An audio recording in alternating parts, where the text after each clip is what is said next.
Aku dan ibuku dipermalukan mantan suami di acara pesta pernikahannya. Dia berkata, wanita miskin sepertiku dan ibuku tidak pantas berada di sana. Namun semua orang syok saat ayah mertua mantan suami tiba-tiba membungkuk dan memanggil ibuku dengan sebutan, bos besar. Sebelum ceritanya dimulai, silahkan tulis di kolom komentar dari daerah mana saja teman-teman yang menonton cerita ini. Jangan lupa like dan subscribe agar channel ini bisa semakin berkembang dan bisa mempersembahkan cerita yang lebih menarik lagi. Hidup Tasya kini berjalan dalam ritme yang sunyi dan teratur. Setelah perceraian yang menguras emosi dan mengoyak harga dirinya, ia menemukan ketenangan dalam hal-hal kecil. Apartemen sederhana dengan 2 kamar tidur yang ia sewa, menjadi benteng pertahanannya dari dunia luar. Dindingnya ia cat dengan warna krem yang hangat, beberapa potret pemandangan alam hasil jepretannya sendiri tergantung rapi, dan sebuah rak buku penuh dengan novel-novel lama menjadi sahabat setianya. Setiap pagi, aroma kopi yang ia seduh sendiri menjadi penanda dimulainya hari.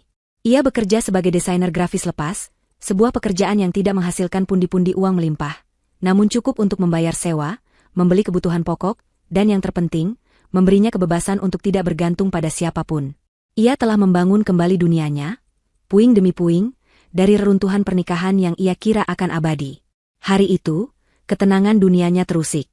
Sebuah amplop tebal berwarna sampanye dengan sentuhan berkilauan tergeletak di atas meja makannya, dibawa oleh kurir beberapa jam yang lalu. Amplop itu terasa berat, bukan hanya karena kualitas kertasnya yang mahal, tetapi juga karena beban masa lalu yang dikandungnya. Inisial D dan S terukir indah dengan tinta emas timbul, saling bertautan mesra. Dani dan Salsa. Nama mantan suaminya dan nama wanita yang telah menghancurkan rumah tangganya. Tasya menatap amplop itu dengan tatapan kosong. Tangannya gemetar saat ia menyentuh permukaannya yang licin. Rasanya seperti menyentuh bara api. Untuk apa mereka mengiriminya undangan? Apakah ini sebuah lelucon kejam? Ataukah sebuah deklarasi kemenangan terakhir untuk memastikan lukanya tetap menganga? Selama beberapa menit, ia hanya berdiri mematung. Ingatan pahit membanjiri benaknya. Malam-malam penuh pertengkaran, kebohongan-kebohongan yang tak terhitung jumlahnya, dan hari terakhir ketika Dani meninggalkannya dengan kata-kata tajam yang masih terngiang hingga kini. Dani, pria yang ia temani dari nol, yang ia dukung saat bisnisnya merangkak, kini telah menjadi orang yang berbeda. Uang telah mengubahnya.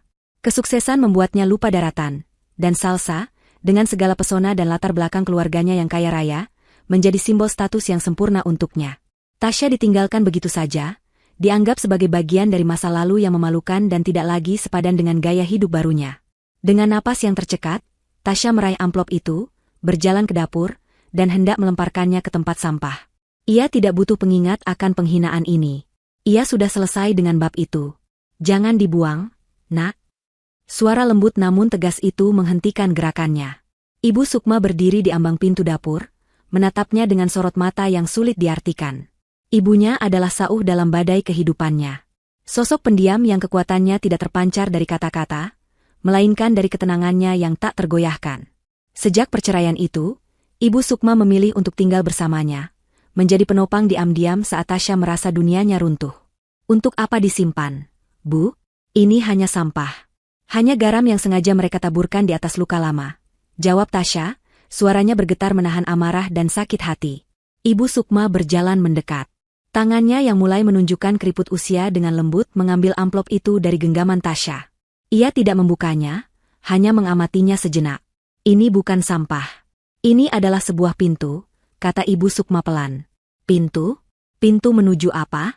Penghinaan yang lebih besar? Sinis Tasya. Pintu untuk menutup bab lama dengan kepala tegak, bukan dengan cara bersembunyi. Sahut Ibu Sukma, matanya menatap lurus ke dalam mata putrinya. Kita akan datang ke pernikahan itu, Tasya. Tasya terperangah. Ia pikir ia salah dengar. Datang? Ibu serius? Untuk apa kita datang ke sana? Untuk menjadi tontonan? Untuk membiarkan mereka menertawakan kita? Aku tidak mau, Bu. Aku tidak akan sanggup. Kamu akan sanggup karena ibu akan ada di sisimu, kata Ibu Sukma. Ada nada final dalam suaranya yang membuat Tasya tidak bisa membantah.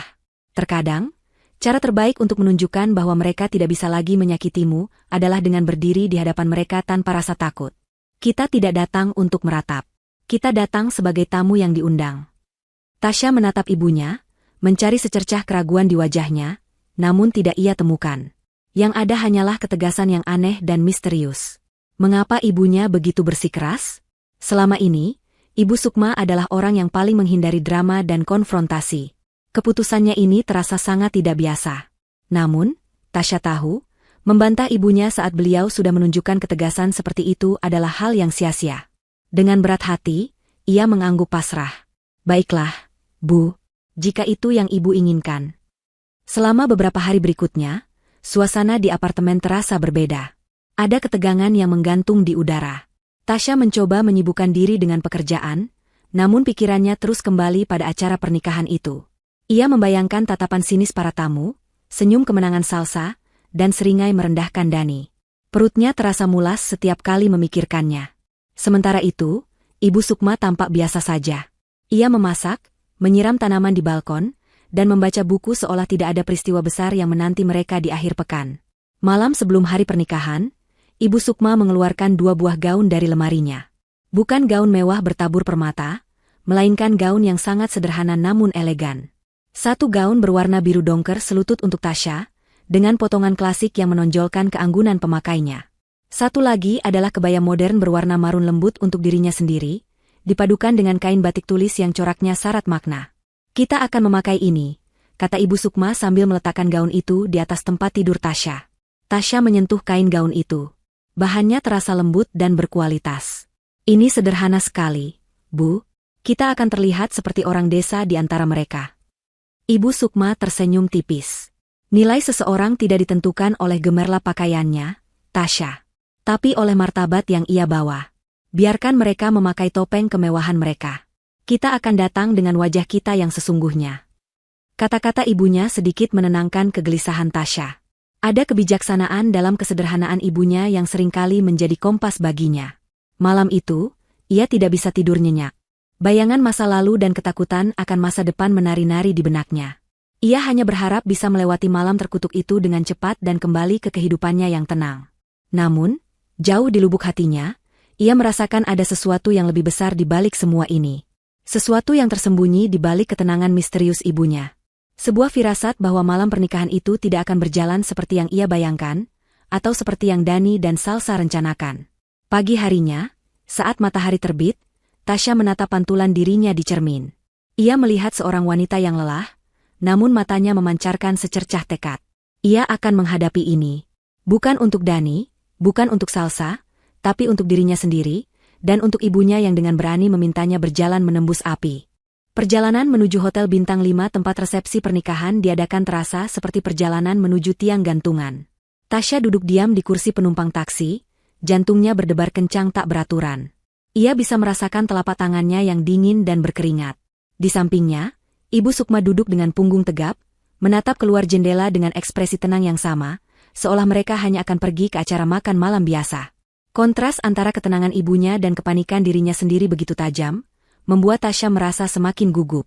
Semakin dekat mereka dengan tujuan, semakin banyak mobil-mobil mewah Eropa yang berjejer di jalanan, semua menuju ke arah yang sama. Kemacetan yang disebabkan oleh iring-iringan kendaraan mahal itu, seakan menjadi pengingat pertama, betapa berbedanya dunia mereka dengan dunia yang akan mereka masuki. Saat taksi mereka berhenti di lobi utama hotel, pemandangan itu benar-benar menyilaukan. Para petugas hotel dengan seragam necis membukakan pintu untuk tamu-tamu yang turun dari sedan dan SUV mewah. Blitz kamera dari para fotografer yang meliput acara pernikahan sosialita itu berkelip tanpa henti. Para wanita turun dengan gaun malam yang menjuntai, berlian berkilauan di leher dan pergelangan tangan mereka. Para pria mengenakan setelan jas rancangan desainer ternama. Dan di antara semua kemegahan itu, Tasya dan Ibu Sukma melangkah keluar dari taksi mereka. Gaun biru dongker sederhana yang dikenakan Tasya dan kebaya marun Ibu Sukma terasa begitu biasa, nyaris tak terlihat di tengah lautan kemewahan itu. Begitu mereka melangkah masuk ke dalam ballroom, indera Tasya langsung diserbu. Aroma ribuan bunga lili putih dan mawar impor yang dirangkai megah memenuhi udara, begitu pekat hingga nyaris memabukkan. Lampu-lampu kristal raksasa yang menggantung di langit-langit memancarkan cahaya keemasan yang menyilaukan, memantul pada lantai marmer yang mengkilap dan gelas-gelas kristal di atas meja. Alunan musik orkestra yang memainkan lagu-lagu klasik menambah kesan agung dan megah pada suasana malam itu. Ratusan tamu undangan, yang wajahnya sering Tasya lihat di majalah bisnis dan gosip, berbaur sambil berbincang pelan, tawa mereka terdengar begitu anggun dan dibuat-buat. Tasya merasa seperti ikan kecil yang tersesat di samudra. Semua mata seakan tertuju padanya. Beberapa pasang mata menatap mereka dengan terang-terangan, dari atas ke bawah, menilai penampilan mereka yang sederhana. Bisikan-bisikan mulai terdengar, seperti desau angin yang membawa racun. Lihat, itu bukankah mantan istrinya Dani? Kasihan sekali, untuk apa dia datang ke sini? Pakaiannya sederhana sekali, tidak selevel dengan acara ini. Pasti dia datang untuk membuat sensasi. Setiap bisikan terasa seperti jarum kecil yang menusuk kulit Tasya. Ia menundukkan kepalanya, berharap bisa menjadi tidak terlihat. Rasanya ia ingin berbalik, berlari keluar dari neraka berkilauan ini dan tidak pernah kembali. Namun, genggaman lembut tangan Ibu Sukma di lengannya memberinya kekuatan. Tegakkan kepalamu, nak, bisik ibunya, suaranya pelan namun mantap. Kau tidak melakukan kesalahan apapun. Jangan biarkan mereka melihatmu goyah. Tasya menarik napas dalam-dalam dan mengangkat dagunya. Ia membalas tatapan beberapa tamu dengan pandangan setenang yang ia bisa, meskipun di dalam dirinya badai sedang berkecamuk. Ia dan ibunya berjalan perlahan, mencari meja kosong di sudut ruangan yang tidak terlalu mencolok. Mereka tidak menyentuh minuman selamat datang yang ditawarkan oleh pramusaji, juga tidak mengambil canape mewah yang dihidangkan di atas nampan perak. Mereka hanya duduk diam, menjadi penonton dalam panggung sandiwara orang-orang kaya. Dari sudut mata mereka, Tasya bisa melihat pelaminan yang didekorasi seperti istana dalam dongeng. Bunga-bunga berwarna putih dan emas merambat di pilar-pilar besar, dan di tengahnya, di atas singgasana beludru, duduklah sang raja dan ratu malam itu. Dani dan Salsa. Dani tampak gagah dengan setelan jas putih gading yang dibuat khusus. Senyumnya lebar memancarkan kebanggaan dan kesombongan. Di sampingnya, Salsa tampak seperti seorang putri, mengenakan gaun pengantin bertabur ribuan kristal Swarovski yang berkilauan di bawah sorotan lampu. Mahkota berlian kecil menghiasi rambutnya yang ditata sempurna. Mereka berdua adalah gambaran kesempurnaan dan kemenangan, dan mereka memastikan semua orang melihatnya. Tiba-tiba, mata Dani yang sedang menyapa para tamu berkeliling ruangan. Selama sepersekian detik, tatapan mereka bertemu. Senyum lebar di wajah Dani memudar sejenak, digantikan oleh ekspresi terkejut, yang kemudian dengan cepat berubah menjadi seringai dingin yang merendahkan. Ia menyenggol lengan Salsa dan membisikkan sesuatu sambil menunjuk ke arah meja mereka. Salsa mengikuti arah pandangannya, dan senyum manis di wajahnya langsung berubah menjadi senyum culas yang penuh kemenangan. Momen itu hanya berlangsung beberapa detik, namun bagi Tasya, rasanya seperti selamanya. Pesan mereka sangat jelas. Kehadiranmu di sini hanya akan membuatmu terlihat lebih menyedihkan. Tasya merasa napasnya sesak. Ia harus pergi dari sini. Ini adalah sebuah kesalahan besar. Bu, ayo kita pulang, bisiknya dengan suara putus asa. Sabar, hanya itu jawaban Ibu Sukma. Matanya tetap lurus menatap ke depan, tidak menunjukkan emosi apapun. Seolah ingin memastikan penghinaan itu sampai pada puncaknya, Dani bangkit dari kursinya. Ia mengambil gelas sampanye dari seorang pramusaji, mengangkatnya seolah memberi hormat, lalu mulai menuruni tangga pelaminan. Orkestra berhenti bermain. Semua percakapan terhenti. Semua mata kini tertuju pada Dani, yang berjalan dengan langkah angkuh melintasi ballroom. Ia tidak berjalan ke arah tamu terhormat atau pejabat penting. Ia berjalan lurus ke satu arah. Lurus menuju meja kecil di sudut ruangan, tempat Tasya dan Ibu Sukma duduk membeku. Seluruh ruangan menjadi senyap, semua orang menahan napas, menantikan drama apa yang akan tersaji. Dani berhenti tepat di depan meja mereka, bayangannya yang tinggi menutupi mereka berdua. Ia menatap Tasya, lalu beralih ke Ibu Sukma, dengan tatapan congkak seorang pemenang yang akan menghabisi lawannya yang sudah tak berdaya. Dunia Tasya seakan menyusut, tereduksi menjadi hanya beberapa meter persegi ruang di antara mejanya dan sosok Dani yang menjulang di hadapannya. Keheningan yang menyelimuti ballroom terasa berat, menekan dadanya hingga ia sulit bernapas. Setiap pasang mata di ruangan itu, kini menjadi seperti pisau yang terhunus, siap menguliti sisa-sisa harga dirinya. Ia bisa merasakan tatapan mereka, campuran antara rasa penasaran, iba yang palsu, dan kepuasan sadis melihat sebuah drama akan tersaji. Jantungnya berdentum begitu keras di telinganya, menenggelamkan alunan musik samar yang masih tersisa sebelum benar-benar senyap. Dani membiarkan keheningan itu berlangsung selama beberapa saat, menikmatinya. Ia memutar-mutar gelas sampanye di tangannya, matanya yang dingin menelusuri wajah Tasya yang pucat pasi, lalu beralih ke Ibu Sukma yang duduk tenang di sebelahnya. Ada kilat kekuasaan di matanya, kesenangan seorang pemangsa yang telah berhasil menyudutkan mangsanya. Aku terkejut kalian benar-benar punya nyali untuk datang, ucap Dani memulai, suaranya pelan namun bergema di dalam ruangan yang sunyi. Itu bukan sebuah pertanyaan, melainkan sebuah pernyataan yang meneteskan racun. Ia kemudian tertawa kecil, tawa yang dibuat-buat namun terdengar sangat menghina. Aku kira kalian sudah sadar di mana posisi kalian. Tapi sepertinya, orang miskin memang tidak punya malu. Tasya mengepalkan tangannya di bawah meja, kukunya menancap dalam ketelapak tangannya. Rasa sakit fisik itu menjadi satu-satunya pengalih dari rasa sakit emosional yang merobek-robek hatinya.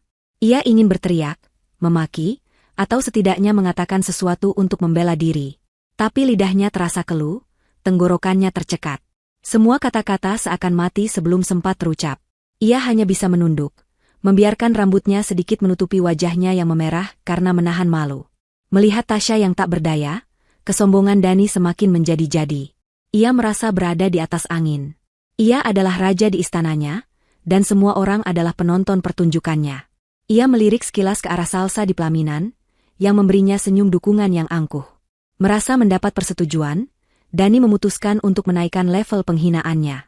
Ia memberi isyarat kepada operator suara, dan detik berikutnya, ia berbicara melalui mikrofon nirkabel yang entah sejak kapan sudah ada di tangannya. Suaranya kini memenuhi setiap sudut ballroom, keras dan tak terbantahkan. Perhatian semuanya, katanya, seolah sedang membuat pengumuman penting. Mungkin banyak dari kalian yang bertanya-tanya, siapa dua wanita ini? Ia menunjuk ke arah Tasya dan Ibu Sukma dengan gerakan teatrikal. Biar ku jelaskan. Yang satu ini, ia menunjuk Tasya, adalah masa laluku. Masa lalu yang kelam dan miskin, yang untungnya sudah berhasil aku buang jauh-jauh. Gelombang tawa kecil dan bisikan sinis terdengar dari beberapa meja. Pipi Tasya terasa terbakar. Air mata mulai menggenang di pelupuk matanya, mengaburkan pandangannya. Ia menggigit bibirnya kuat-kuat, berjuang mati-matian agar tidak menangis di hadapan semua orang. Ia tidak akan memberikan kepuasan itu pada Dani. Dan yang satunya lagi adalah ibunya. Lanjut Dani, kini menatap Ibu Sukma dengan tatapan meremehkan. Mereka datang ke sini, ke pestaku yang mewah ini, mungkin berharap bisa mencicipi makanan mahal atau melihat seperti apa kehidupan orang kaya. Tapi sepertinya mereka tidak sadar, kehadiran mereka hanya merusak pemandangan. Dani mengambil jeda, membiarkan kata-katanya meresap. Ia memandang berkeliling ke arah tamu-tamunya yang terhormat, ke arah dekorasi yang menghabiskan miliaran rupiah, ke arah kemewahan yang kini menjadi miliknya. Kemudian, dengan volume suara yang paling keras dan nada yang paling congkak, ia mengucapkan kalimat pamungkasnya, kalimat yang akan menghancurkan Tasya hingga berkeping-keping. Hei kalian orang miskin hanya bikin malu saja di acara mewahku. Acara ini hanya untuk orang-orang kaya sepertiku. Gembel seperti kalian tidak pantas di sini. Kalimat itu meledak di udara seperti bom. Hati Tasya hancur lebur. Rasanya seolah ada tangan tak terlihat yang merenggut jantungnya, meremasnya hingga tak berbentuk. Air mata yang sedari tadi ia tahan akhirnya tumpah, mengalir deras di pipinya. Rasa malu, sakit hati, dan kemarahan bercampur menjadi satu, melumpuhkan seluruh tubuhnya. Ia benar-benar hancur. Tawa beberapa tamu kini terdengar lebih keras, tanpa ditutup-tutupi lagi. Mereka menikmati pertunjukan itu. Mereka menikmati kejatuhannya. Namun, di tengah kehancuran itu, sesuatu yang aneh terjadi. Di sampingnya, Ibu Sukma, yang juga menjadi target utama dari penghinaan keji itu, tidak menunjukkan reaksi yang sama. Beliau tidak menunduk, tidak marah, dan tidak terlihat terluka. Sebaliknya, sebuah senyum tipis terukir di bibirnya. Bukan senyum bahagia, bukan pula senyum sinis. Itu adalah senyum yang tenang, nyaris seperti senyum seseorang yang sedang menonton sebuah adegan lucu yang sudah bisa ia tebak akhirnya. Senyum itu begitu kontras dengan suasana di sekitarnya, begitu tidak pada tempatnya, sehingga terasa sangat membingungkan. Dani pun menyadarinya. Ia mengerutkan kening, merasa sedikit terganggu karena reaksinya tidak seperti yang ia harapkan dari wanita tua itu. Tepat saat Dani hendak melontarkan hinaan lain, suasana di ballroom tiba-tiba berubah. Pintu utama yang megah terbuka, dan beberapa orang pria berjas hitam masuk, membentuk barisan seolah menyambut kedatangan seseorang yang sangat penting. Tawa dan bisikan para tamu perlahan mereda, tergantikan oleh gumaman penuh rasa ingin tahu. Semua kepala menoleh ke arah pintu. Lalu, sesosok pria parubaya yang berwibawa melangkah masuk. Pria itu memiliki aura kekuasaan yang tak terbantahkan. Langkahnya mantap, tatapannya tajam, dan setiap gerak-geriknya memancarkan otoritas. Tasya langsung mengenalinya. Dia adalah Bapak Pratama, ayah dari Salsa, seorang konglomerat yang namanya menjadi legenda di dunia bisnis. Kehadirannya seketika mengubah atmosfer ruangan. Para tamu yang tadinya tertawa, kini menegakkan punggung mereka, memasang wajah hormat. Dani, yang tadinya seperti singa di atas panggung, mendadak terlihat seperti anak kecil yang ketahuan berbuat salah. Ia buru-buru menyunggingkan senyum terbaiknya, bersiap menyambut ayah mertuanya. "Papa, akhirnya Papa datang juga. Mari, saya antar ke..." Ucapan Dani terputus. Bapak Pratama berjalan melewatinya begitu saja, seolah Dani adalah perabotan tak terlihat. Ia tidak meliriknya, tidak mengangguk, sama sekali tidak menganggapnya ada. Wajah Dani membeku karena kaget dan malu. Bapak Pratama terus berjalan lurus dengan langkah cepat dan pasti. Matanya tertuju pada satu titik di sudut ruangan. Ia berjalan melintasi lautan manusia yang memberinya jalan, menuju meja kecil tempat seorang wanita yang baru saja dihina habis-habisan sedang duduk menangis, dan seorang wanita tua sedang tersenyum misterius. Seluruh ruangan menahan napas. Mereka tidak tahu apa yang sedang terjadi, tapi mereka tahu, pertunjukan yang sesungguhnya baru saja akan dimulai. Bapak Pratama berhenti tepat di depan meja mereka, mengabaikan tatapan ratusan orang yang penuh kebingungan. Keheningan yang sebelumnya disebabkan oleh penghinaan Dani kini, berubah menjadi keheningan yang syarat dengan ketegangan dan kebingungan total. Ratusan pasang mata terpaku pada satu adegan yang tidak masuk akal di depan mereka. Bapak Pratama, seorang Taipan yang fotonya menghiasi sampul majalah Forbes, seorang pria yang bahkan para menteri akan berpikir dua kali sebelum menyinggungnya, berdiri diam di hadapan dua wanita yang baru saja dicap sebagai gembel. Waktu seolah berhenti berdetak. Dani berdiri membeku di tengah ruangan, mikrofon masih tergenggam di tangannya yang mulai gemetar. Wajahnya yang tadinya penuh kemenangan kini pucat pasi, menampilkan ekspresi kebodohan yang luar biasa. Salsa di atas pelaminan juga tampak sama bingungnya, menatap ayahnya dengan mulut sedikit terbuka. Lalu, di tengah keheningan yang mencekam itu, Bapak Pratama melakukan sesuatu yang membuat rahang setiap orang di ruangan itu jatuh ke lantai. Dengan gerakan yang lambat, penuh hormat, dan sama sekali tidak dibuat-buat, ia menundukkan badannya. Bukan sekadar anggukan kepala, tapi sebuah membungkuk yang dalam dari pinggang, sebuah gestur penghormatan tertinggi yang biasa ditujukan kepada seseorang dengan posisi atau senioritas yang jauh di atasnya. Seluruh tubuhnya membentuk sudut 90 derajat, kepalanya tertunduk menatap lantai di depan sepatu sederhana milik Ibu Sukma. Ballroom yang tadinya hanya sunyi, kini terasa hampa udara. Suara napas pun seolah tak terdengar. Jika ada peniti yang jatuh, bunyinya pasti akan terdengar seperti dentuman meriam. Para tamu saling pandang dengan mata terbelalak, berusaha mencari jawaban di wajah satu sama lain. Namun yang mereka temukan hanyalah kebingungan yang sama. Siapa sebenarnya wanita tua itu? Mantra apa yang ia miliki hingga bisa membuat seorang Pratama yang angkuh membungkuk di hadapannya seperti seorang abdi? Setelah beberapa detik yang terasa seperti 1 jam, Bapak Pratama menegakkan kembali tubuhnya. Wajahnya yang tadinya keras kini menunjukkan ekspresi penyesalan dan rasa hormat yang mendalam. Ia menatap lurus ke arah Ibu Sukma, mengabaikan Tasya yang duduk di sebelahnya dengan air mata yang sudah berhenti mengalir, digantikan oleh ekspresi syok dan tak percaya. Kemudian, dengan suara yang tenang namun jelas, cukup keras untuk didengar oleh semua orang di ruangan yang senyap itu, ia berbicara. "Bos besar," panggilnya. Dua kata itu menggema di seluruh ruangan, setiap suku katanya terasa berat dan penuh makna. "Saya tidak menyangka Anda akan menyempatkan waktu untuk hadir. Maafkan saya atas penyambutan yang tidak pantas ini. Saya benar-benar tidak tahu Anda ada di sini." "Bos besar." Gelar itu meledak di benak semua orang. Dani tersentak seolah disambar petir. Mulutnya ternganga, matanya berkedip cepat, otaknya mencoba memproses informasi yang mustahil itu. "Bos besar?" Wanita tua sederhana yang merupakan mantan ibu mertuanya? Ibu dari wanita yang baru saja ia campakan dan hina di depan umum? Itu tidak mungkin. Pasti ada kesalahan. Mungkin ayah mertuanya sedang bercanda, atau mungkin ini semua hanya mimpi buruk. Ia menatap ayahnya, lalu ke Ibu Sukma, mencari tanda-tanda bahwa semua ini hanyalah sebuah lelucon besar. Namun yang ia lihat di wajah Bapak Pratama adalah keseriusan yang mematikan. Para tamu mulai berbisik. Kali ini bukan lagi bisikan meremehkan, melainkan bisikan penuh kekaguman dan ketakutan. "Bos besar? Bos besar siapa? Apa dia salah satu investor rahasia? Aku tidak pernah tahu Pratama punya bos." Lihat wajah Dani, dia seperti melihat hantu. Kekuatan di ruangan itu telah bergeser sepenuhnya. Dalam waktu kurang dari 1 menit, status Tasya dan Ibu Sukma terangkat dari titik terendah ke puncak tertinggi, sementara Dani terlempar dari singgasananya ke jurang kebingungan. Tasya sendiri sama terkejutnya dengan orang lain. Ia menatap ibunya dengan pandangan baru. Ibunya, wanita yang memasak untuknya setiap hari, yang menemaninya menonton televisi di malam hari, yang hidup dengan sangat sederhana tanpa pernah mengeluh. Ibunya adalah seorang bos besar, bos dari seorang bapak Pratama. Kepalanya pusing, dunianya seakan dijungkir balikan. Semua kepingan aneh mulai terasa masuk akal. Ketenangan ibunya, desakannya untuk datang ke pesta, senyum misteriusnya saat mereka dihina.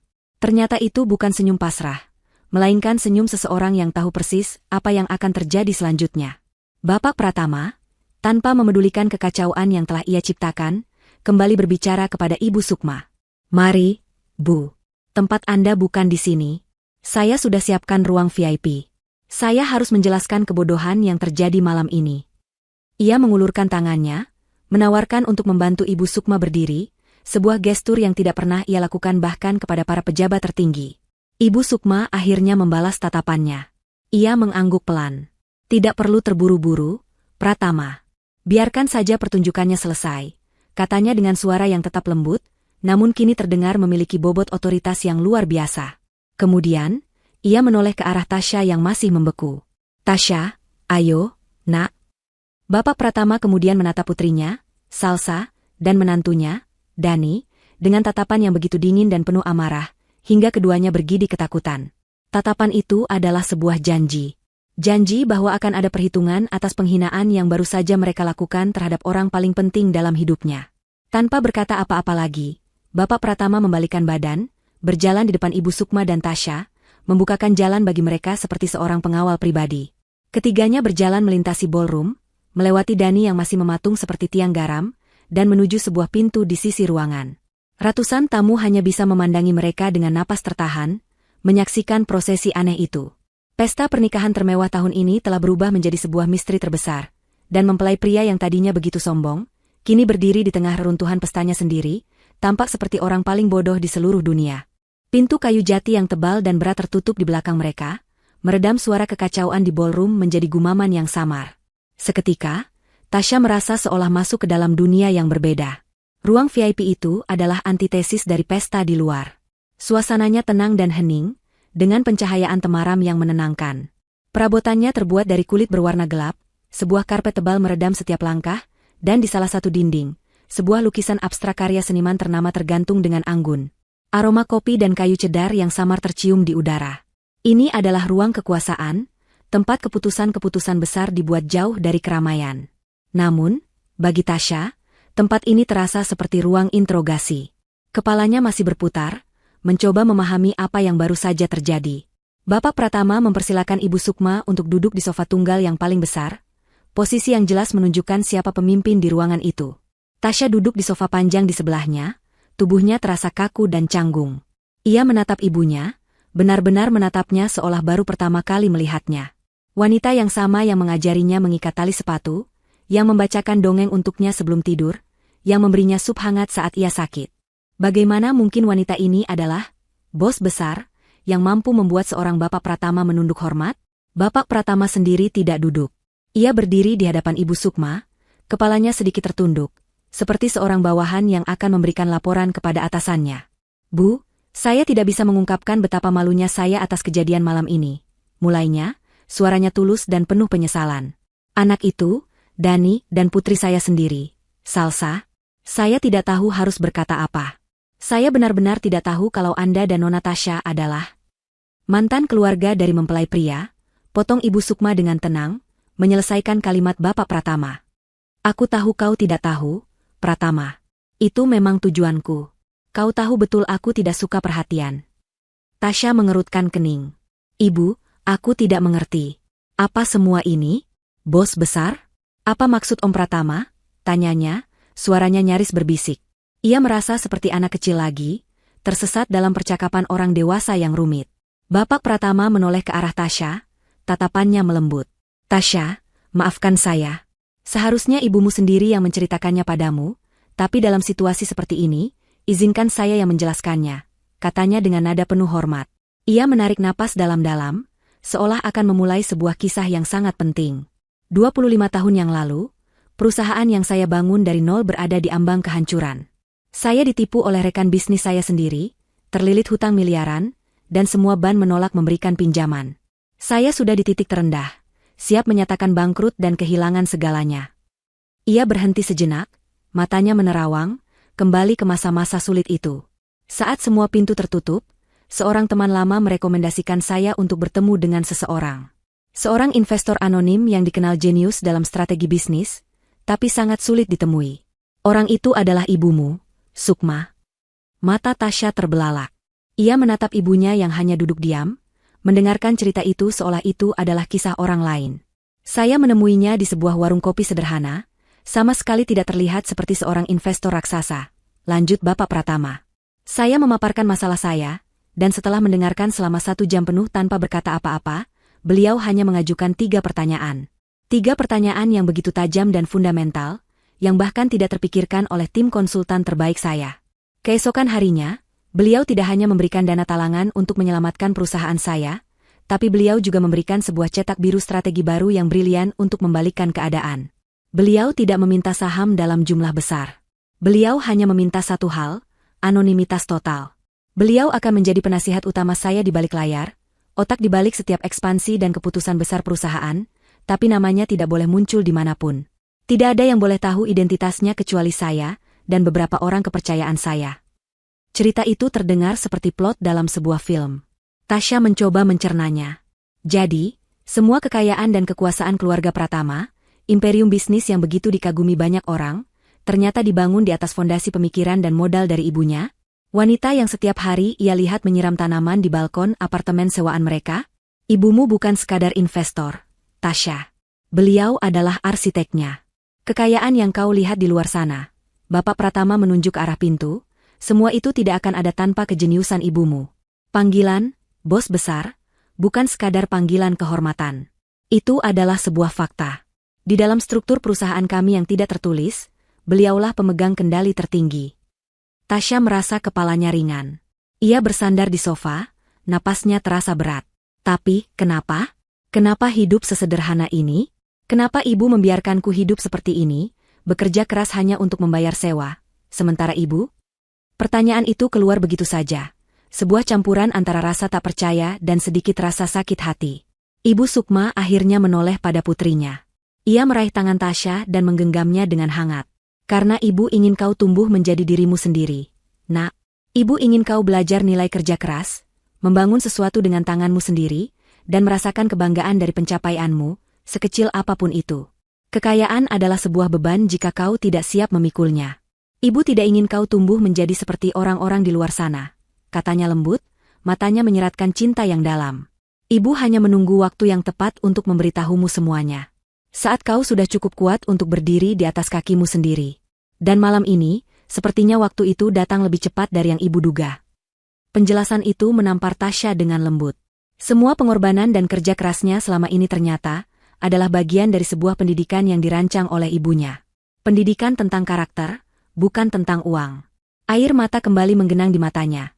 Tapi kali ini bukan karena sakit hati, melainkan karena rasa haru dan kekaguman yang meluap-luap pada wanita luar biasa di hadapannya.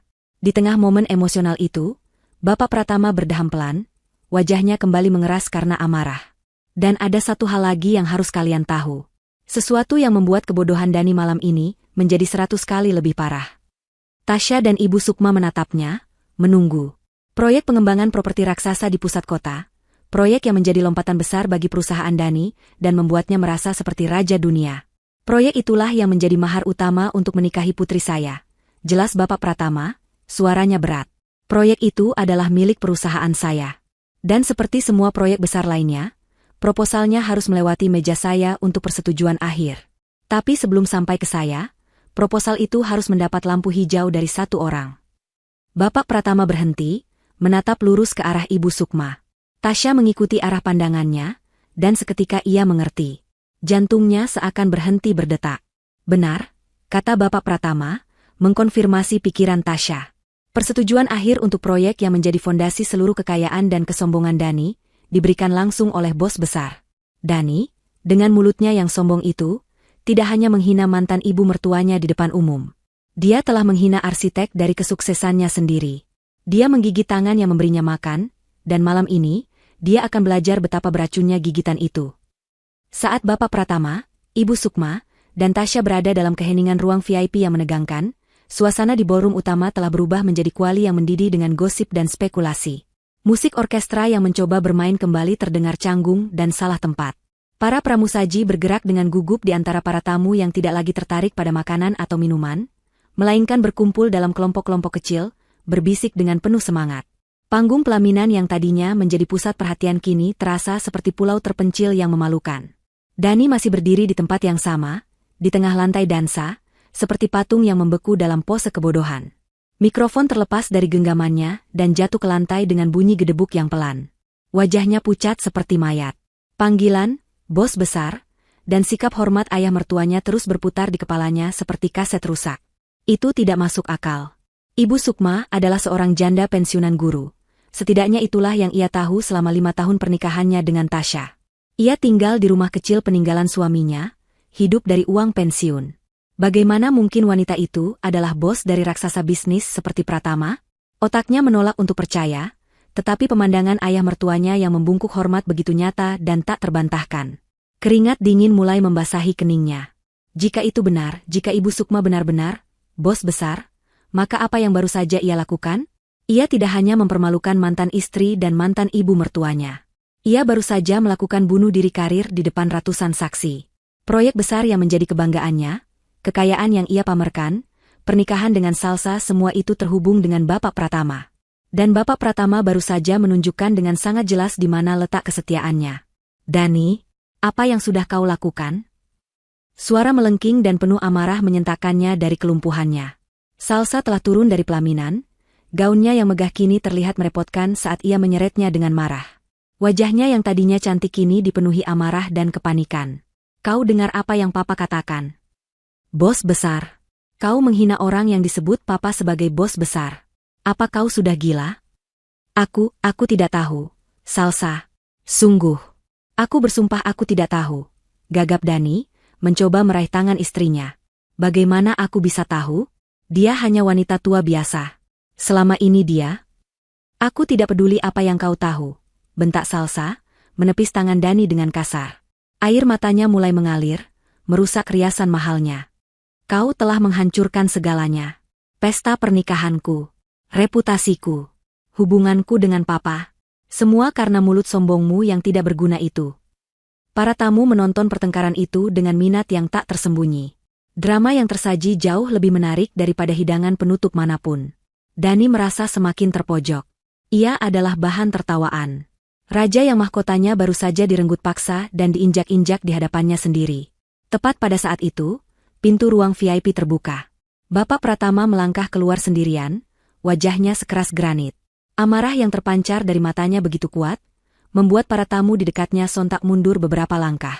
Ia berjalan lurus ke arah Dani dan Salsa, setiap langkahnya terasa seperti dentuman genderang perang. Papa, aku... Salsa mencoba menjelaskan, tapi tatapan dingin ayahnya membuatnya terdiam. Bapak Pratama mengabaikan putrinya. Fokusnya terkunci pada Dani. Ia berhenti tepat di depan menantunya yang gemetaran itu.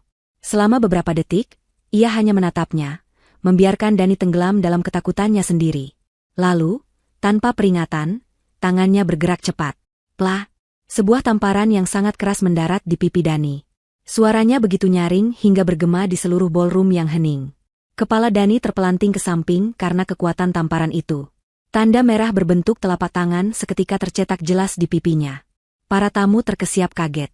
Beberapa wanita menutup mulut mereka dengan ngeri. Anak bodoh, geram Bapak Pratama, suaranya rendah namun penuh dengan amarah yang membara. Kau pikir kau siapa? Kau pikir uang yang kau dapatkan itu turun dari langit?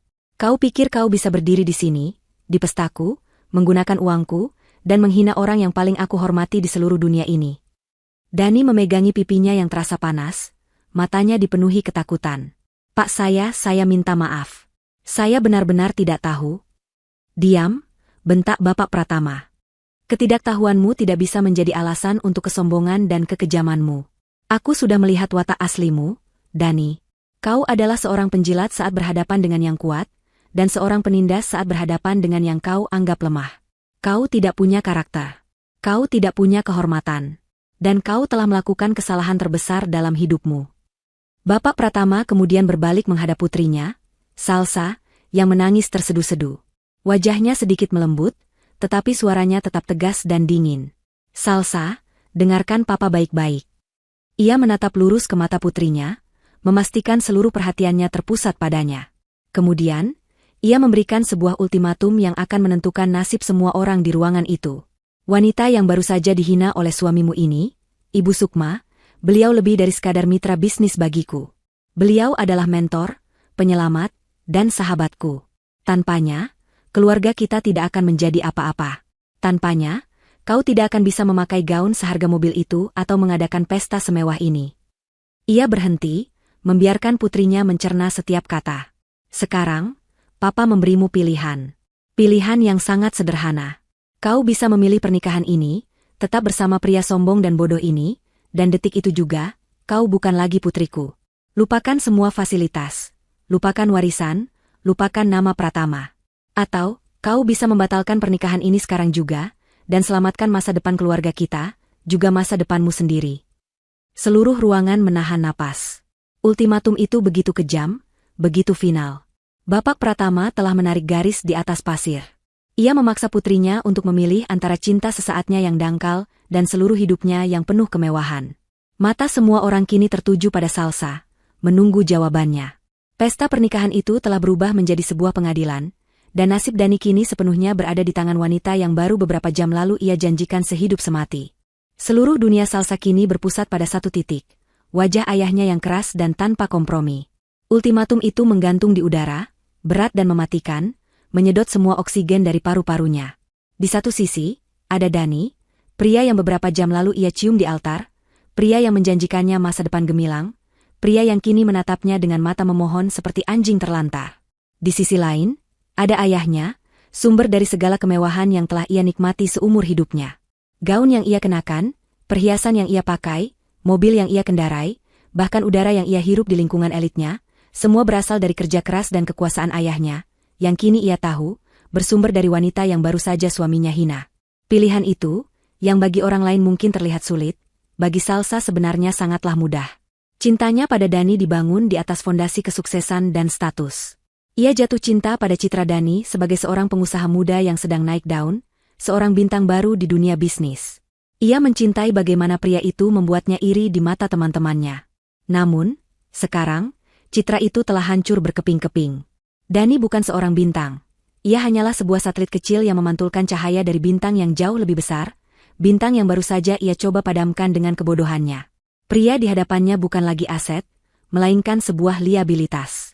Sebuah kesalahan memalukan yang harus segera dihapus. Wajahnya yang basah karena air mata kini mengeras. Keputusasaan berubah menjadi tekad yang dingin. Ia menatap Dani, bukan lagi dengan cinta atau amarah, melainkan dengan pandangan jijik yang menusuk. Dani melihat perubahan itu dan hatinya mencelos. Ia tahu apa yang akan terjadi. Salsa, sayang jangan dengarkan papa. Kita bisa lalui ini bersama. Aku akan perbaiki semuanya, aku janji. Bisik Dani putus asa, mencoba meraih tangannya sekali lagi. Salsa menarik tangannya seolah tersengat listrik. Jangan sentuh aku, desisnya. Kata-katanya tajam dan berbisa. Kau pikir aku bodoh? Memperbaiki? Tidak ada lagi yang bisa diperbaiki, Dani. Kau sudah menghancurkan segalanya. Kemudian, dengan gerakan yang disaksikan oleh ratusan pasang mata, Salsa melakukan hal yang paling dramatis. Ia mengangkat tangan kirinya yang gemetar. Jari-jarinya yang lentik memegang sebuah cincin berlian besar, simbol cinta dan janji mereka. Dengan susah payah, ia menarik cincin itu dari jari manisnya. Cincin itu terasa sesak, seolah ikut menolak perpisahan yang menyakitkan itu. Setelah berhasil melepaskannya, ia menggenggam benda berkilauan itu erat-erat di telapak tangannya. Ia menatap Dani lurus di matanya yang kini dipenuhi teror. Pernikahan ini, katanya dengan suara yang bergetar namun jelas, adalah kesalahan terbesar dalam hidupku. Dan dengan satu gerakan cepat, ia melemparkan cincin itu tepat ke wajah Dani. Logam mulia dan batu berlian itu menghantam pipinya yang masih merah karena tamparan Bapak Pratama, menimbulkan perih ganda. Cincin itu kemudian jatuh ke lantai marmer dengan bunyi, ting, yang terdengar begitu nyaring di tengah keheningan, sebelum menggelinding dan berhenti di dekat kaki seorang tamu. Pernikahan mereka telah berakhir, bahkan sebelum pestanya benar-benar usai. Tidak, jerit Dani, hatinya hancur. Bukan karena kehilangan cinta, tapi karena kehilangan segalanya. Kehilangan akses menuju kekayaan Pratama. kehilangan status sosialnya, kehilangan masa depannya. Bapak Pratama menatap putrinya dengan anggukan singkat yang penuh persetujuan. Ia kemudian melangkah maju, mengambil mikrofon yang tergeletak di lantai. Ia tidak lagi terlihat marah, melainkan dingin dan efisien, seperti seorang CEO yang sedang melakukan restrukturisasi darurat. "Mohon perhatian Bapak, Ibu, dan para tamu undangan sekalian," katanya ke mikrofon. Suaranya yang berwibawa langsung membungkam sisa-sisa bisikan. "Atas nama keluarga Pratama, saya memohon maaf atas drama memalukan yang baru saja terjadi. Pesta malam ini adalah sebuah kesalahan yang didasari oleh penilaian karakter yang buruk dari pihak kami." Ia menatap tajam ke arah Dani yang kini terisak pelan. "Dengan ini saya umumkan, pernikahan antara putri saya, Salsa Pratama, dan saudara Dani, secara resmi dibatalkan. Tidak pernah terjadi dan tidak akan pernah diakui." Setiap kata adalah paku yang ditancapkan ke peti mati karir Dani. Tapi Bapak Pratama belum selesai. Ia harus memastikan kehancuran Dani total dan tak bisa diperbaiki. Selanjutnya, sebagai informasi bagi rekan-rekan bisnis yang hadir di sini, mulai detik ini, semua hubungan bisnis antara grup perusahaan Pratama dan perusahaan milik saudara Dani, atau proyek apapun yang melibatkannya, secara resmi diputus. Proyek pengembangan properti CBD yang selama ini ia kelola akan segera diambil alih kembali oleh manajemen kami. Posisinya sebagai konsultan khusus di Dewan Direksi kami dicabut. Semua fasilitas perusahaan, termasuk apartemen dan mobil dinas, akan ditarik kembali besok pagi pukul 8. Anggap saja saudara Dani tidak pernah menjadi bagian dari dunia kita. Pengumuman itu adalah sebuah eksekusi publik.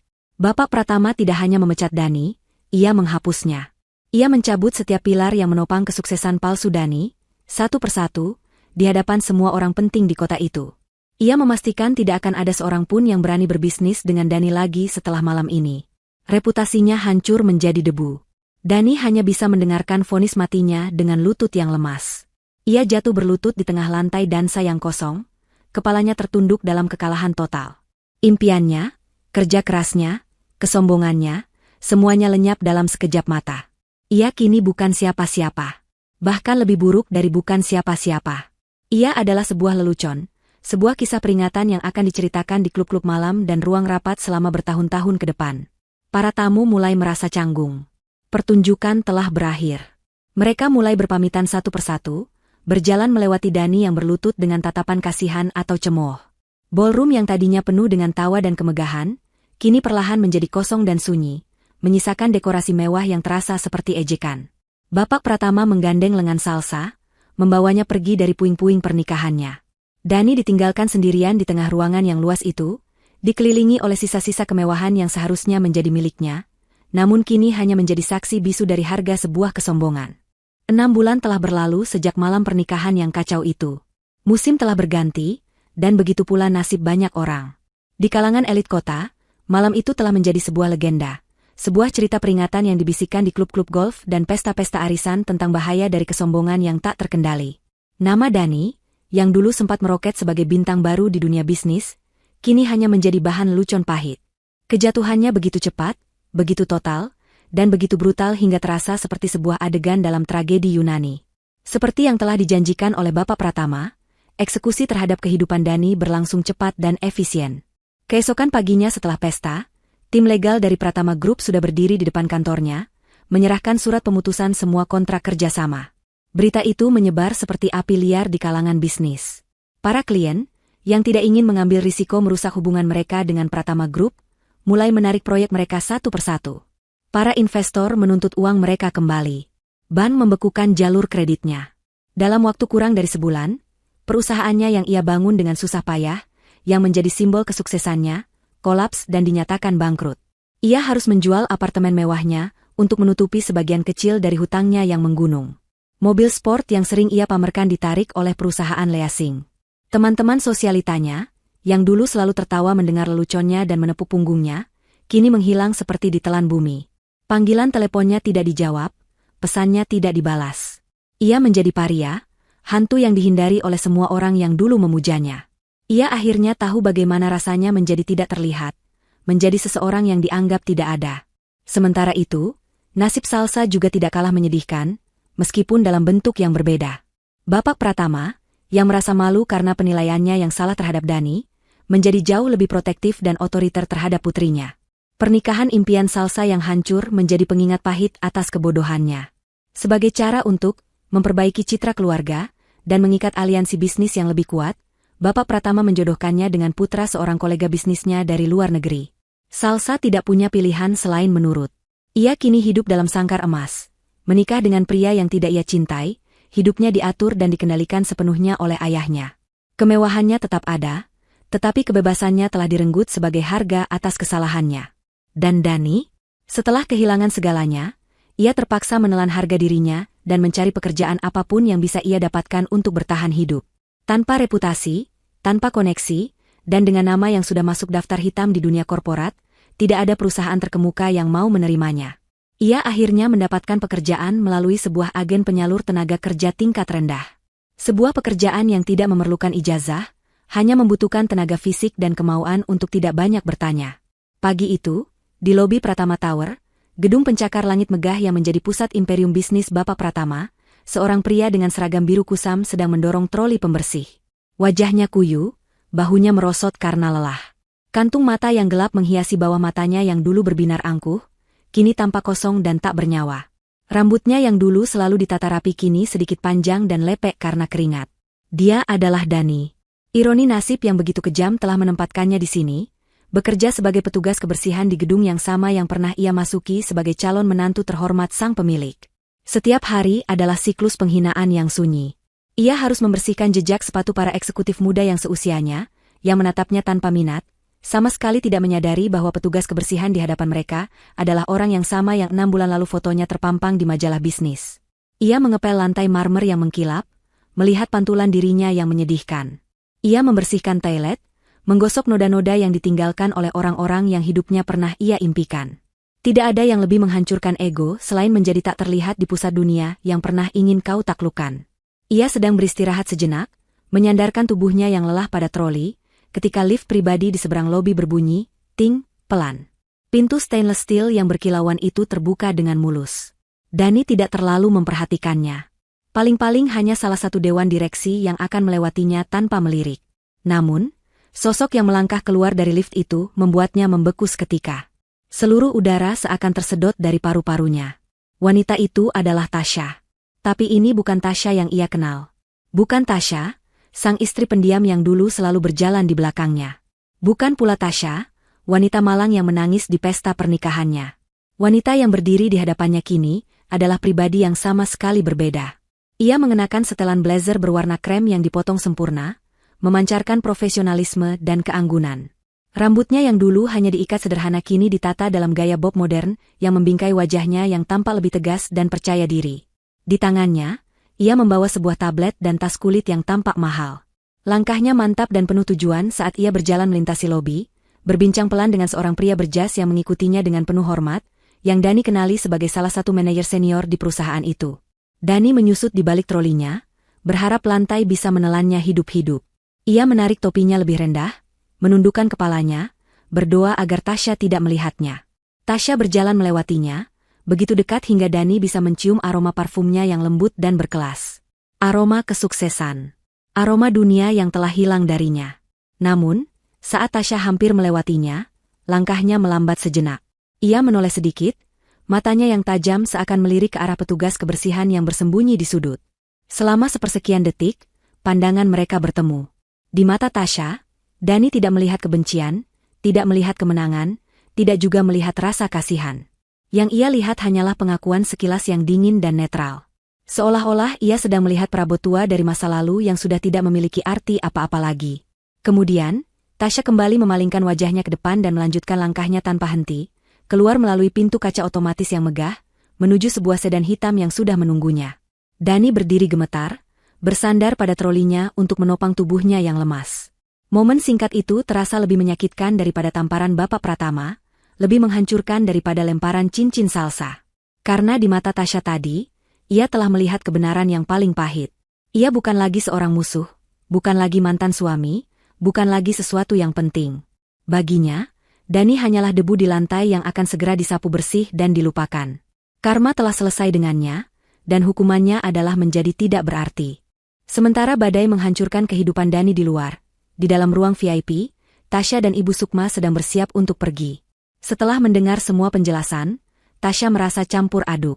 Ada rasa kaget yang belum sepenuhnya hilang, kekaguman yang baru lahir untuk ibunya, dan anehnya, sedikit rasa lega karena drama di luar sana tampaknya tidak lagi menjadi urusan mereka.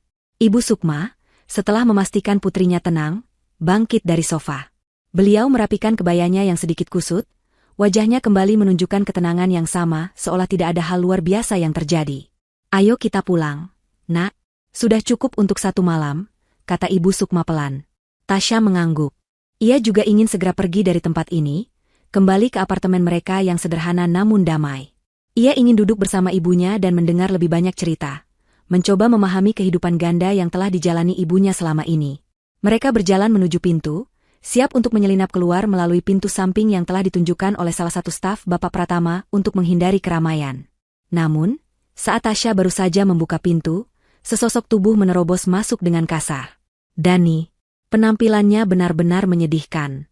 Jas putihnya yang mahal kini kotor dan lecek, rambutnya acak-acakan, dan matanya merah bengkak karena menangis. Wajahnya yang tadinya angkuh kini dipenuhi oleh keputusasaan yang paling murni. Ia langsung menjatuhkan dirinya ke lantai, bersujud di kaki Ibu Sukma. Ibu. Bu Sukma. Tolong, Bu. Ratapnya, suaranya serak dan pecah. Ia mencoba meraih ujung kain kebaya Ibu Sukma, namun Ibu Sukma melangkah mundur selangkah, menghindarinya. Saya mohon, Bu, maafkan saya. Saya mengaku salah. Saya bodoh. Saya sombong, saya tidak tahu diri. Saya minta maaf atas semua yang saya katakan tadi. Tasya menatap pemandangan itu dengan perasaan dingin. Beberapa jam yang lalu, pria ini berdiri dengan angkuh dan menyebut mereka gembel. Sekarang, ia merangkak di lantai seperti pengemis, memohon belas kasihan. Tidak ada sedikit pun rasa iba di hati Tasya. Yang ada hanyalah rasa muak. Permohonan maafmu tidak ada gunanya, Dani, kata Tasya tajam. Kau tidak menyesal karena telah menyakiti kami. Kau hanya menyesal karena kau ketahuan, karena kau kehilangan segalanya. Tidak, Tasya. Aku juga menyesal padamu, katanya, kini beralih menatap Tasya. Aku minta maaf telah meninggalkanmu. Aku minta maaf atas semuanya. Aku hilaf, aku dibutakan oleh uang. Ibu Sukma hanya diam, menatap Dani yang bersujud di lantai dengan tatapan yang sulit diartikan. Beliau tidak menunjukkan kemarahan, tapi juga tidak menunjukkan belas kasihan. Beliau hanya menatapnya, seolah sedang mengamati spesimen langka dari kebodohan manusia. Melihat Ibu Sukma yang diam, Dani semakin panik. Ia tahu bahwa satu-satunya harapannya ada pada wanita ini. Hanya Ibu Sukma yang bisa berbicara pada Bapak Pratama dan membalikkan keadaan. Bu, tolonglah saya. Bu, mohonnya lagi, air mata dan ingus bercampur di wajahnya.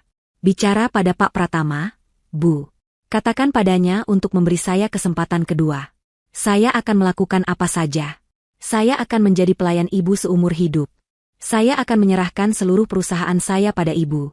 Apa saja, Bu, tolong. Jangan biarkan saya hancur seperti ini. Disinilah niatnya yang sebenarnya terungkap. Permintaan maafnya hanyalah sebuah alat. Sebuah cara untuk mencapai tujuannya, mendapatkan kembali kekayaan dan statusnya. Ia tidak peduli dengan perasaan Tasya atau Ibu Sukma. Ia hanya peduli pada dirinya sendiri. Akhirnya, setelah hening beberapa saat, Ibu Sukma angkat bicara. Suaranya tetap lembut, tenang, namun setiap katanya memiliki bobot sebuah palu godam. Berdirilah, Dani, katanya. Bukan sebuah perintah yang keras, melainkan sebuah saran yang tenang, yang entah kenapa justru membuat Dani lebih takut. Dengan gemetar, Dani bangkit berdiri, meskipun tidak berani menatap langsung ke mata Ibu Sukma. Kau tahu, saat kau menghina kami di depan semua orang tadi, lanjut Ibu Sukma, aku tidak merasakan kemarahan.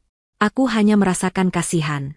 Kasihan melihat seorang pria yang begitu kosong di dalamnya, sehingga ia harus mengisi kekosongan itu dengan pameran kemewahan dan merendahkan orang lain. Ibu Sukma melangkah mendekat, dan Dani secara refleks mundur selangkah. Kau meminta maaf padaku. Baiklah. Dari lubuk hatiku yang paling dalam, aku sudah memaafkanmu sejak awal, Dani. Aku memaafkan semua hinaanmu malam ini, sama seperti aku sudah memaafkanmu karena telah menyakiti putriku di masa lalu. Secercah harapan muncul di mata Dani. Benarkah, Bu? Jadi, Ibu mau membantu saya? Ibu Sukma menggelengkan kepalanya pelan, memupuskan harapan itu seketika. Kau salah paham. Aku memaafkanmu untuk kedamaian hatiku sendiri, bukan untuk meringankan bebanmu. Memaafkan adalah urusan pribadi antara aku dan Tuhanku. Beliau berhenti sejenak, menatap lurus ke dalam mata Dani yang penuh keputusasaan. Tapi, konsekuensi dari perbuatanmu, itu adalah urusan lain. Itu adalah hukum sebab akibat yang harus kau hadapi sendiri. Itu adalah tagihan atas kesombonganmu. Dan itu bukanlah urusan saya. Kalimat itu adalah vonis terakhir. Sebuah penolakan yang absolut, disampaikan bukan dengan kebencian, melainkan dengan kebijaksanaan yang dingin. Ibu Sukma telah menarik garis yang jelas antara pengampunan pribadi dan keadilan duniawi. Ia tidak akan mengangkat satu jari pun untuk menyelamatkan Dani dari jurang yang telah ia gali sendiri. Setelah mengucapkan kalimat itu, Ibu Sukma tidak berkata apa-apa lagi. Ia berbalik, menggandeng lengan Tasya yang sedari tadi hanya dia mengamati. Ayo, nak, tidak ada lagi yang perlu kita lihat di sini. Keduanya berjalan melewati Dani, menuju pintu keluar. Dani ingin memanggil mereka lagi, ingin memohon sekali lagi, tetapi suaranya tercekat di tenggorokan. Ia hanya bisa menatap punggung kedua wanita itu menjauh. Punggung Tasya yang kini terlihat begitu tegar, dan punggung Ibu Sukma yang memancarkan kekuatan yang sunyi dan tak terkalahkan. Mereka berjalan keluar dari ruangan itu, meninggalkan Dani sendirian dengan kehancurannya, dengan gema kata-kata terakhir Ibu Sukma yang akan menghantuinya selamanya. Pintu pun tertutup, dan babak itu dalam hidupnya benar-benar telah berakhir. Tasya melangkah keluar dari pintu putar Pratama Tower, hembusan angin sejuk kota menyambutnya. Ia menarik napas dalam-dalam, merasakan ketegangan dari rapat dewan direksi yang baru saja ia pimpin perlahan sirna. Pertemuan tadi berjalan lancar. Proposalnya untuk ekspansi ke sektor teknologi hijau disetujui dengan suara bulat. 6 bulan yang lalu, ia bahkan tidak akan pernah membayangkan dirinya berada di ruangan itu, apalagi berbicara dengan penuh percaya diri di hadapan para veteran bisnis. Namun, hidup memang penuh kejutan. Momen singkat di lobi tadi, saat ia melihat Dani, tidak terlalu mengusiknya. Tentu, ada sedikit sengatan dari masa lalu, sebuah gema dari rasa sakit yang pernah ada. Tapi hanya itu. Gema yang semakin lama semakin memudar. Pria dengan seragam pembersih itu terasa seperti seseorang dari kehidupan orang lain. Melihatnya dalam kondisi seperti itu tidak memberinya kepuasan, tetapi juga tidak memberinya kesedihan. Yang ada hanyalah sebuah kesadaran yang damai bahwa bab itu dalam hidupnya telah benar-benar tertutup rapat. Ia telah berjalan begitu jauh ke depan, hingga menoleh ke belakang pun terasa tidak perlu. Sebuah sedan hitam elegan berhenti dengan mulus di depannya. Pintu belakang terbuka, dan Ibu Sukma tersenyum dari dalam. Bagaimana rapatnya, nak? Tanyanya saat Tasya masuk dan duduk di sampingnya. Lancar, Bu. Mereka setuju, jawab Tasya sambil meletakkan tabletnya di kursi. Terima kasih sudah menjemput. Tentu saja. Ibumu ini sekarang punya banyak waktu luang setelah mendelegasikan sebagian besar pekerjaan kepada direktur baru yang sangat kompeten. Goda Ibu Sukma, matanya berbinar jenaka. Tasya tertawa kecil. Hubungannya dengan ibunya telah memasuki dimensi yang baru. Setelah malam pernikahan itu, tabir misteri akhirnya terbuka sepenuhnya. Ibu Sukma mulai menceritakan segalanya. Tentang bagaimana ia diam-diam membangun kekayaan dan pengaruhnya, tentang filosofi hidupnya yang menghargai kesederhanaan di atas pameran. Dan yang terpenting, beliau mulai melibatkan Tasya. Awalnya sebagai pengamat, kemudian sebagai asisten, dan kini, setelah melihat bakat dan ketajaman berpikir putrinya yang terpendam, beliau memberinya tanggung jawab besar. Ternyata, di dalam diri Tasya yang pendiam, tersembunyi intuisi bisnis yang tajam dan etos kerja yang kuat, warisan dari kedua orang tuanya. Ia tidak lagi mendesain grafis di apartemen kecilnya, ia kini mendesain masa depan sebuah korporasi besar. Mobil melaju dengan tenang, membelah lalu lintas kota yang padat. Mereka tidak lagi tinggal di apartemen sewaan. Ibu Sukma akhirnya memutuskan sudah waktunya untuk pensiun dari kesederhanaan. Begitu candanya. Mereka kini menempati sebuah gria tawang, penthouse, di puncak salah satu gedung apartemen paling prestisius di kota, dengan pemandangan 360 derajat ke arah Cakrawala. Saat mereka tiba, keduanya tidak langsung beristirahat. Mereka berjalan menuju balkon yang luas, tempat beberapa kursi nyaman dan taman vertikal kecil berada. Dari sana, seluruh kota terhampar di bawah mereka seperti permadani yang berkelip. Gedung-gedung pencakar langit menjulang gagah, jalanan dipenuhi cahaya lampu yang bergerak seperti aliran sungai, dan di kejauhan, matahari mulai terbenam, melukis langit dengan warna oranye dan ungu yang spektakuler. Mereka berdiri berdampingan dalam keheningan yang nyaman selama beberapa saat, menikmati pemandangan itu. Aku melihatnya tadi, Bu, kata Tasya pelan, memecah keheningan. Dani. Dia bekerja sebagai petugas kebersihan di lobi. Ibu Sukma menoleh, menatap wajah putrinya, mencari jejak emosi. Lalu, apa yang kau rasakan? Tasya berpikir sejenak. Tidak ada. Awalnya aku kaget. Tapi setelah itu, kosong. Rasanya seperti melihat orang asing. Aku sadar, kekuatanku sekarang tidak datang dari melihatnya jatuh. Kekuatanku datang dari melihat seberapa tinggi aku bisa terbang. Ibu Sukma tersenyum, senyum yang paling tulus dan penuh kebanggaan. Ia merangkul bahu putrinya. Kau sudah belajar pelajaran yang paling penting, Nak. Banyak orang berpikir balas dendam terbaik adalah dengan menghancurkan musuh kita. Mereka salah. Beliau mengalihkan pandangannya kembali ke arah kota yang gemerlap di bawah mereka. Tangannya menunjuk ke hamparan cahaya dan bangunan itu. Balas dendam terbaik bukanlah dengan menghancurkan dunia kecil mereka yang menyedihkan. Balas dendam terbaik adalah dengan membangun sebuah kerajaan untuk dirimu sendiri. Sebuah dunia yang begitu besar dan indah, hingga dari atas sini, mereka bahkan tidak terlihat seperti setitik debu pun. Tasya menyandarkan kepalanya di bahu ibunya, merasakan kedamaian yang utuh menyelimuti hatinya. Kata-kata ibunya adalah kebenaran. Penderitaan masa lalunya telah menjadi fondasi bagi kekuatannya saat ini. Penghinaan yang ia terima telah menjadi bahan bakar untuk ambisinya. Ia tidak lagi didefinisikan oleh perceraiannya, oleh penghinaan mantan suaminya, atau oleh bayang-bayang orang lain. Ia kini adalah Tasya. Seorang pemimpin, seorang visioner, seorang putri yang bangga, dan seorang wanita yang telah menemukan kekuatannya sendiri. Di atas sana, ditemani oleh wanita terkuat yang ia kenal, menatap fajar baru yang terbentang di hadapannya, ia tahu bahwa ceritanya tidak berakhir pada sebuah pesta pernikahan yang hancur. Justru sebaliknya, di sanalah ceritanya yang sesungguhnya baru saja dimulai. 5 tahun adalah waktu yang panjang, cukup untuk mengubah cakrawala sebuah kota, dan lebih dari cukup untuk mengubah takdir seorang manusia. Langit malam itu bertabur bintang, namun cahaya yang paling terang datang dari ballroom Hotel Imperial, tempat para tokoh paling berpengaruh di negeri ini berkumpul untuk acara Anugerah Inovasi Nasional. Di tengah ruangan yang megah itu, di atas panggung yang disorot cahaya, berdirilah seorang wanita yang memancarkan aura ketenangan dan kekuasaan. Wanita itu adalah Tasya. Ia tidak lagi mengenakan gaun sederhana berwarna biru dongker, melainkan gaun malam berwarna zamrud yang dirancang khusus, membalut tubuhnya dengan sempurna. Rambutnya yang kini sedikit lebih panjang ditata dengan elegan, dan di lehernya tergantung sebuah kalung safir sederhana, hadiah dari ibunya. Ia baru saja selesai memberikan pidato setelah menerima penghargaan CEO Visioner tahun ini untuk kepemimpinannya di Sukma Lestari Group, sebuah anak perusahaan baru yang ia bangun dari nol di bawah naungan imperium bisnis ibunya. Perusahaan itu bergerak di bidang teknologi energi terbarukan dan telah merevolusi industri dalam waktu singkat. Inovasi sejati, ucap Tasya dalam bagian akhir pidatonya, suaranya yang tenang dan mantap memenuhi seluruh ruangan, tidak lahir dari ambisi untuk menjadi yang terhebat, melainkan dari keinginan tulus untuk menciptakan sesuatu yang bermanfaat. Inovasi lahir dari empati.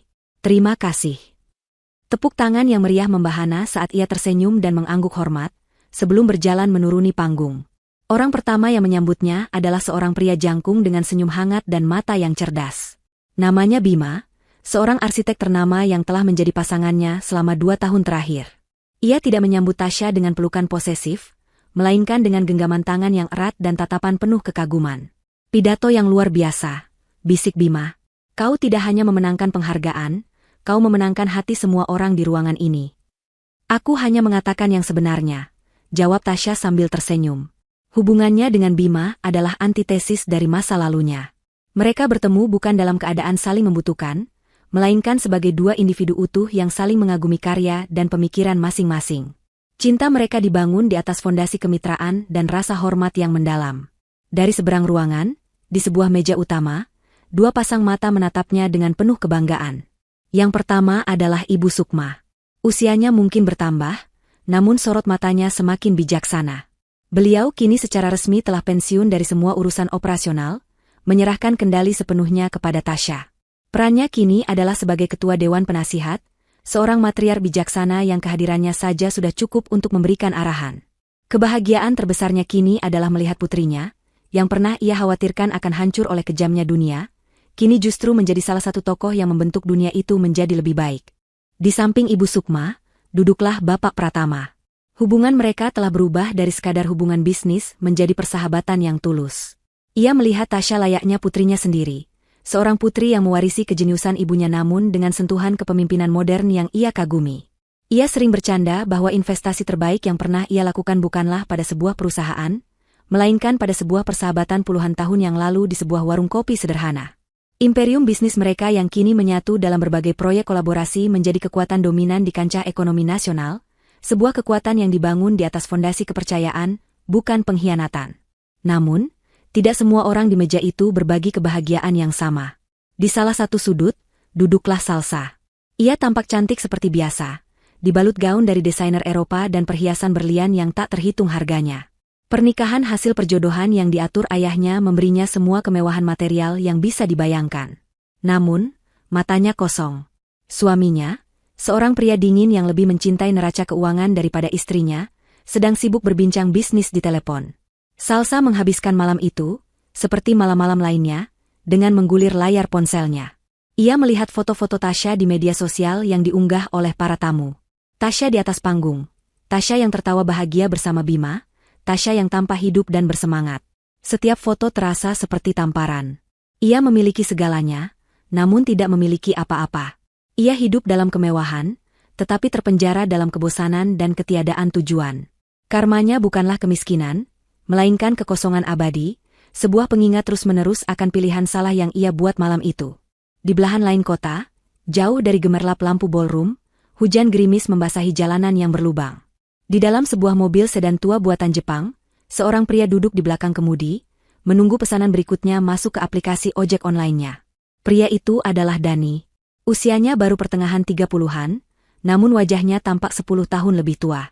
Garis-garis kelelahan dan kepahitan terukir dalam di dahinya. Seragam petugas kebersihan sudah lama ia tinggalkan, berganti dari satu pekerjaan kasar ke pekerjaan kasar lainnya.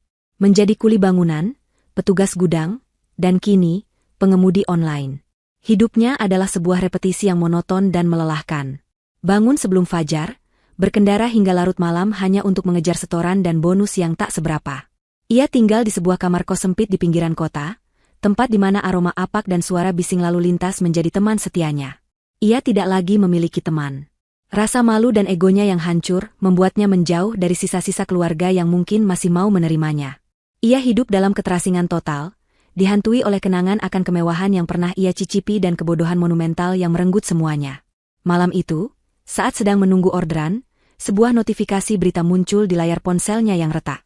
Judulnya terpampang jelas, Tasya Sukma dinobatkan sebagai CEO visioner, umumkan pembangunan 1000 rumah belajar untuk anak-anak kurang mampu.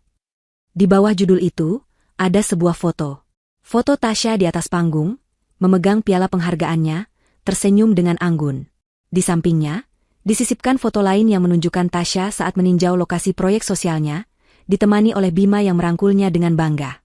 Dani menatap foto itu untuk waktu yang sangat lama. Hujan di luar semakin deras, seolah mencerminkan badai di dalam hatinya. Sakitnya bukan lagi karena iri.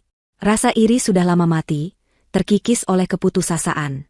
Yang ia rasakan adalah penyesalan yang begitu dalam dan menyesakan, seperti jurang tak berdasar. Ia tidak hanya kehilangan kekayaan. Ia kehilangan seorang wanita yang ternyata jauh lebih berharga dari semua uang di dunia. Ia kehilangan kesempatan untuk menjadi bagian dari kebesaran itu. Dulu, ia adalah suami dari wanita itu. Dulu, ia memiliki kunci menuju dunia itu di tangannya. Namun, dengan kesombongannya sendiri, ia melemparkan kunci itu ke dalam api. Ia mematikan ponselnya, tidak sanggup lagi melihatnya. Ia menyandarkan kepalanya di kemudi yang sudah usang, memejamkan mata. Bayangan senyum Tasya di foto tadi terpatri di benaknya. Itu adalah senyum kemenangan sejati. Kemenangan yang tidak didapat dari menjatuhkan orang lain, melainkan dari membangun sesuatu yang lebih baik. Dan dalam kegelapan mobilnya yang sempit, ditemani suara rintik hujan dan kekosongan hidupnya, Dani akhirnya menangis. Bukan tangisan amarah atau kasihan pada diri sendiri, melainkan tangisan sunyi seorang pria yang sadar bahwa ia telah dijatuhi hukuman terberat. Hidup selamanya sebagai catatan kaki yang terlupakan dalam sebuah kisah sukses yang luar biasa. Kembali di Gria Tawang, setelah pesta berakhir, Tasya berdiri di balkon bersama Bima dan Ibu Sukma, menatap kota yang sama. Bima menyerahkan segelas teh hangat padanya. Kau tahu, kata Tasya pelan, dulu, aku melihat gedung-gedung ini dan merasa sangat kecil. Seperti dunia ini terlalu besar dan aku tidak punya tempat di dalamnya. Bima tersenyum dan menggenggam tangannya. Dan sekarang? Tasya balas tersenyum, matanya memantulkan ribuan cahaya kota. Sekarang aku tahu, Dunia ini bukan untuk membuat kita merasa kecil. Dunia ini adalah kanvas. Dan setiap orang punya kesempatan untuk melukis mahakaryanya sendiri. Ibu Sukma menatap putrinya dengan mata berkaca-kaca. Warisannya bukan lagi hanya tentang uang atau perusahaan. Warisannya adalah kekuatan, kebijaksanaan, dan empati yang kini hidup dan berkembang dalam diri putrinya. Fajar yang baru telah lama datang untuk mereka. Dan kini, mentari bersinar begitu terang, menghangatkan dunia yang telah mereka bantu bangun kembali, sepotong demi sepotong.